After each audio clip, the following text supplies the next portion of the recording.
গরু গোস্ত খাইতে পারি না বা 2 ঘন্টা ভিতর 1 ঘন্টা ভিতরে তিনবার কারণ জায়গায় পাবলিক আর কি মানুষ ন আর কি এটা কি জানোয়ার নাকি।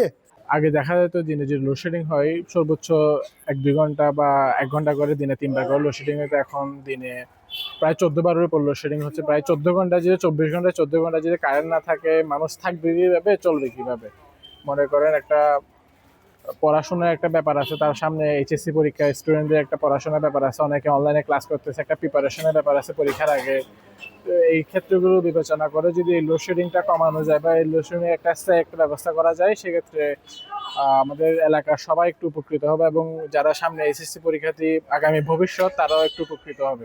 আর করবাই না গরু গোস্ত খাইবার দিন গরু গোস্ত খাইতে পারি না বা 2 ঘন্টা ভিতর 1 ঘন্টা ভিতরে তিনবার কারণ জায়গায় এঙ্গর গুড়া ফল ফাঁচা তালে নোয়াড়ে আর দুম ফাঁকা ভরি যাই গরম বেশি পরে দিলে গরম হওয়ার দিন না দেখে বাজি কারণ হলো কারণ গরম মরে যাবে মানুষ তো বেশি গরম বেশি লাগে। কারণ না তাহলে বেগিন অসুবিধা হয়ে যাবে।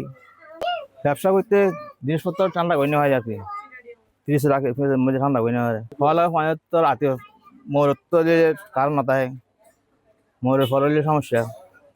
আর দিনটি মানুষ ঘুরি দেয় দিনের মধ্যে কষ্ট পাইলেও রাতটা কেন কারণ টাকা পড়ে মোরের ফলে ফোন দিলে হাফারা করে এটা আমাদের কারণ থাকিলে বলা।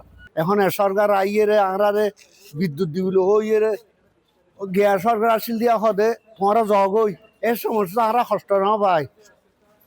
অন্তর্বর্তী সরকার আসিল দিয়ে তারা কষ্ট না পাই, ইয়াতে বেশি কষ্ট পায় সীমার বাহারে যেমনও মিকিয়া জিনিসের দাম বাড়ি গিয়ে গ্যাস দাম বাড়ি গিয়ে বিদ্যুতের দাম বাড়ি গিয়ে দ্রব্যমূল্যের দাম বাড়ি গিয়ে এখন তারা বেশি সমস্যার না যাচ্ছি গুমো জান্নারির নামাজ দবরির না বাড়ির আরা বুড়া মানুষ তো এত কষ্ট করি সরকার আর ইয়া করে আরা কি আর জনগণ তো জনগণ বলি কেয়ার নগরের অটো সেনাবাহিনীর গ্যাস নাজের বিদ্যুৎ চলের সরকারি বিদ্যুৎ চলের পাবলিক আর কি মানুষ ন আর কি এটা কি জানোয়ার নাকি।